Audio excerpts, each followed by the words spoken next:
حضرت ابراہیم اور حضرت اسماعیل کا سب سے مشہور واقعہ قربانی کا ہے، جو عید الاضحیٰ کی بنیاد ہے۔ قرآن میں سورہ صافات میں اس واقعے کو بیان کیا گیا ہے۔ اللہ نے حضرت ابراہیم کو خواب میں حکم دیا کہ وہ اپنے بیٹے کو قربان کریں۔ حضرت ابراہیم نے اپنے خواب کو حضرت اسماعیل علیہ السلام سے شیئر کیا۔ حضرت اسماعیل علیہ السلام نے نہایت اطاعت اور صبر کے ساتھ کہا، اے میرے ابا، جو حکم آپ کو دیا گیا ہے اسے پورا کریں، آپ مجھے صبر کرنے والوں میں پائیں گے۔ جب حضرت ابراہیم علیہ السلام حضرت اسماعیل علیہ السلام کو اللہ کی راہ میں قربان کرنے کے لیے لے جا رہے تھے تو شیطان نے بہت کوشش کی کہ حضرت ابراہیم علیہ السلام کو اس نیک کام سے روکے، لیکن شیطان کامیاب نہ ہو سکا۔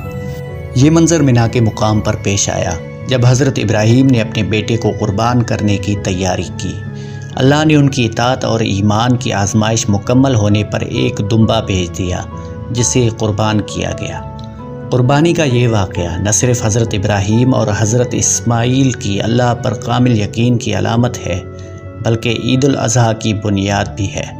آج تک مسلمان اس واقعے کی یاد میں جانوروں کی قربانی کرتے ہیں اور گوشت کو غریب رشتہ داروں اور دوستوں میں تقسیم کرتے ہیں۔ یہ عمل اللہ کی رضا کے لیے ایثار اور اطاعت کی علامت ہے۔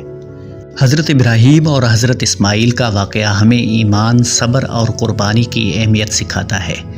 یہ ایک ایسا واقعہ ہے جو وقت کے ساتھ ساتھ ہر نسل کے لیے ایک سبق ہے کہ اللہ کی راہ میں اپنی سب سے قیمتی چیز کو بھی قربان کرنے کی تیاری رکھنی چاہیے۔